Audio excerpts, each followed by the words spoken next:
বসে গেছি বন্ধুরা, রান্না করতে করতে এসে গেছি কিন্তু গরমের ওষুধ নিয়ে। গরমের ওষুধ মানে নিয়ে এসে লেবু, চিনি আর নিয়েছে লবণ, মানে শরবত করবো।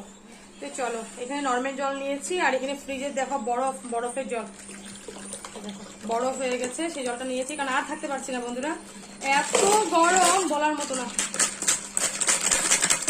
পুরো বরফ আছে, দেখতেই পাচ্ছ টুকরো টুকরো করে বরফ পড়ছে। আজকে এইভাবেই কিন্তু শরবতটা বানাবো, কারণ উপায় নাই হয়ে গেছে। আর একটু আছে পরে করবো, দেখতেই পাচ্ছ কিন্তু দেখো বরফ। তো করে নিব কিন্তু এখানে শরবতটা। এখন যা গরম পড়েছে বন্ধুরা, উপায় নেই, আর কি বলবো বলো, হাত দিয়ে আমি চিপড়ে দিলাম। আর লেবু চিপড়ানো জিনিসটা কোথায় রেখেছি আমার বেশি একটা খেয়াল হচ্ছে না। তো দেখতেই পাচ্ছ লেবু শরবত করে নিচ্ছি, কারণ এই গরমে আর কিছুই খেতে ভালো লাগছে না।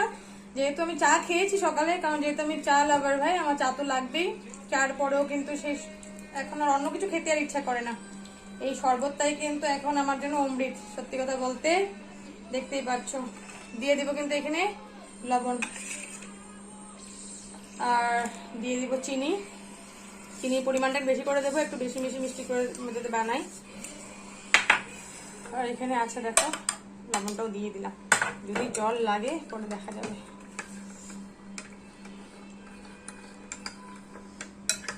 তো বন্ধুরা এই ঢেলে নিচ্ছি কিন্তু।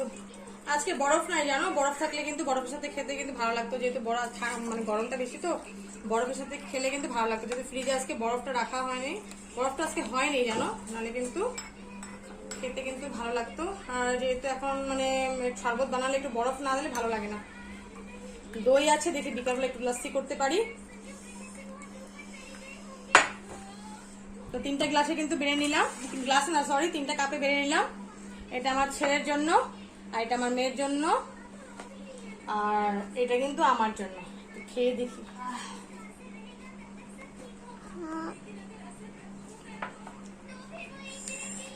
পেট মন শান্তি করার জিনিস শরবত। এখানে যদি এক টুকরো যদি বরফ হতো না, জমে যেত। সত্যি বলছি, ভাত খেতে ইচ্ছা করে না, কিন্তু যদি জল শরবত ভিজতে থাকো আমি সেটাই খাবো, আমার ভালো লাগে। গরমের ওষুধ, মেডিসিন।